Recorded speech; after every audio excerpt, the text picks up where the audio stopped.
say something, this bloody list. There we go.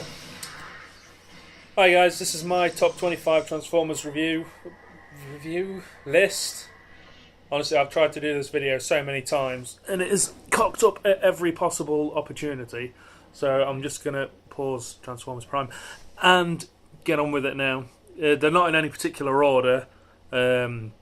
I don't really remember all that much from G1 apart from the movie, and I've not read much of the comics outside of a few of the Spotlight ones, although I'll probably mention them at some point.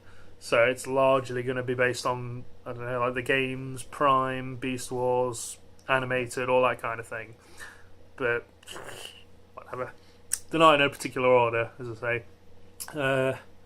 So number 25 is Prime, Dreadwing, and Skyquake. I figured I'd, double them up because, Skyquake's only in one episode. I really like those guys. I mean, apart from the fact that one of them is voiced by the freaking Candyman, he's just really, really cool looking, and he's one of the few guys who, I say one of the few guys who nearly killed Starscream in Prime. A few people rewatching it recently, and a few people have a crack at him. But yeah, I've finally got the toys, both the toys of Prime and Dreadwing now. I really like the design. There's a jet former I can actually do.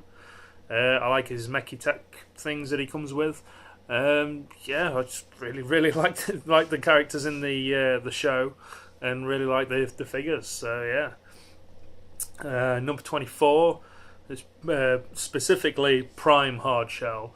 I mean, I know he was in G1 obviously as one of the Insecticons, but it's specifically Prime Hardshell, the David Kaye one, because it's just so awesome. I mean, when they first introduced the Insecticons, we were pretty much losing our minds at just like the slightest snippet of like a preview video on the webpage. It was like, oh look, there's a new Insecticon, and I mean, I've always liked the Insecticons, so I mean, I've always liked the Insecticons. So finding out that they were turning up in Prime with an updated design, it was really cool. And then I kind of got a bit worried when they revealed that there were loads of them, because whenever that tends to happen, that you've got a character in something and he's really super strong, and all the good guys have a tough time beating him, and then he gets beat, and then it turns out there were loads of them. It tends to go downhill because they tend to get really weak. And while that is pretty much what happened with the Prime Insecticons, Hardshell turned up. And when Megatron's like, who is the mightiest among you? He turns up. And he's so awesome. And I wish we'd got a toy of him, a proper one, apart from the little dinky... He's on the shelf somewhere. Little dinky, like, Commander class one. Which I still like, but I'd heard rumours of a Voyager one, and it never happened. So yeah. Number 23, Animated Lockdown, because he is the first figure I rebought when I started collecting again, because I collected as a kid obviously, and then I kind of went through a bit of a phase of not really getting anything nerdy or geeky, and then I kind of just stopped kidding myself and got straight back into it. And Animated Lockdown was the first Transformer I bought in my, I suppose what you could call it, my new collection, my adult collection. I don't know what you'd refer to it, but he was the first one. I got him for like £3 off of eBay, and it was the character that inspired me to do it, because it's so cool. I mean, he goes around nicking bits off of other Transformers and sticking them on himself. I mean, that's pretty cool by itself. He gives Ratchet something to do in animated, which is great, because apart from being old and crotchety, he actually gets to do something in the show as a result of that. What else is there? Just looking at him, he looks like Batmobile from hell. He's like a giant spiky muscle car. You can't go wrong with that. And then they made a movie version of him, even though he's not in he's not in the first 3 films. Made a movie version of him, and that was amazing, the toy. And he's just a really cool character. He's voiced by Lance Hendrickson, I think that's his name. But yeah, dude from Aliens, so that was cool as well. It's hard not to like him just to look at him. He's got the whole Death's Head thing going on from the earlier comics. I know that because I met Simon Furman at Auto Assembly, and now I know what that is. But yeah, so Lockdown is, I mean, he's got a hook for a hand. He's just really cool. He's just really cool. Number 20. I've been counting down. So number 20. 5, 4, 3, 2. 22.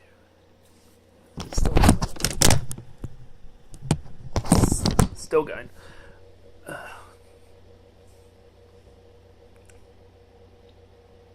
Number 22 is G1 Springer, and I don't think I really need to justify this one all that much. I mean, he was the first triple changer I saw, because I'll get to that later with Blitzwing. I didn't know he was a triple changer. He was the first triple changer I can remember. I mean, he showed up in the movies, and it's like 1 minute he's a helicopter, then he's a car, and he's got a sword, and he's got an axe, and he seemed to have everything that he needed for the fight at the time. And he's got a great personality as well. I mean, I've read Last Stand of the Wreckers now, and he's awesome in that.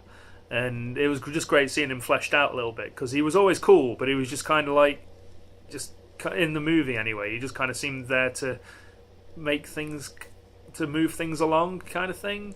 And yeah, he's cool, but I don't know. He's still really cool, and I do need to get the Generations version because it looks quite cool. Number 21 is Armada Starscream.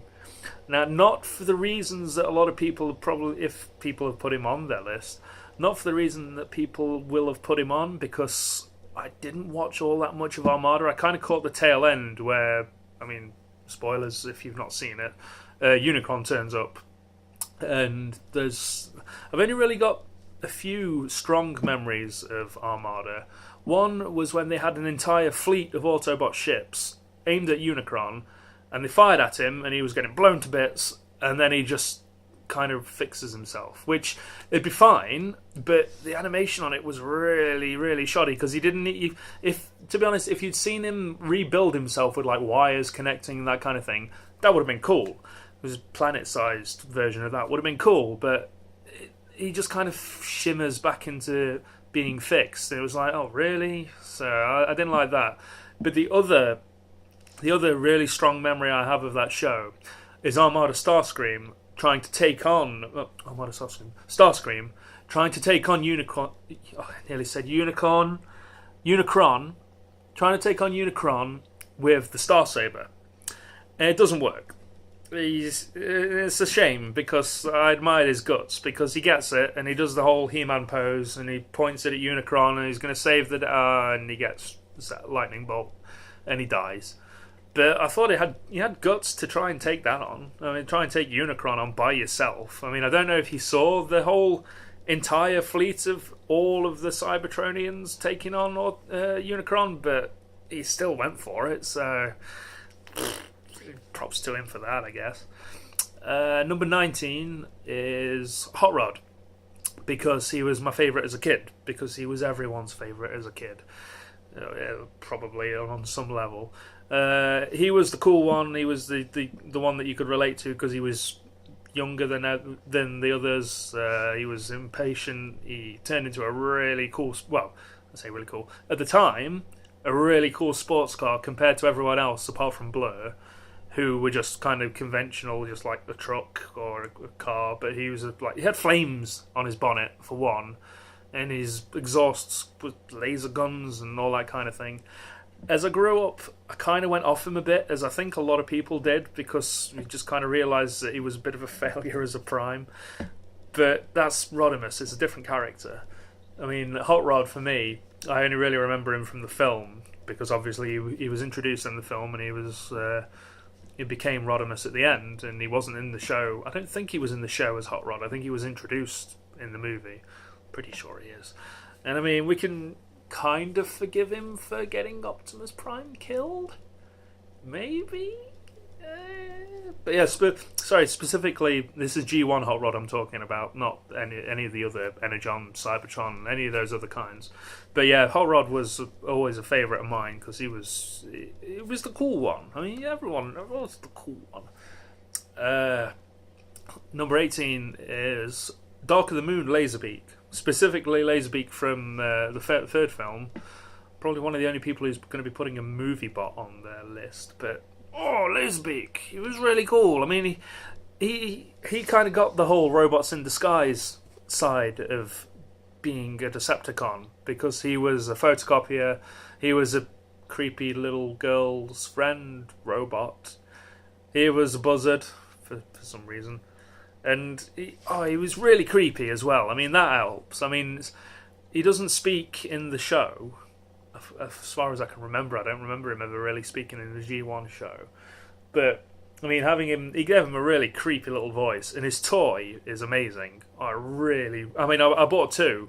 When he came out, I got two. I got one to keep his ears, and then one to repaint, and I repainted him in like gold, like metallic blue and bronze and all that kind of. He looks alright, but I just love the toy. I mean, his alt mode's daft, because if you're already a buzzard, why would you be a helicopter? But apart from that, it's really good. I really liked it.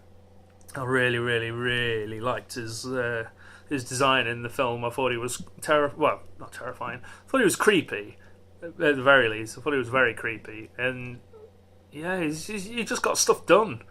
Compared to all the other movie Decepticons, he got stuff done, which is as admirable enough as it is.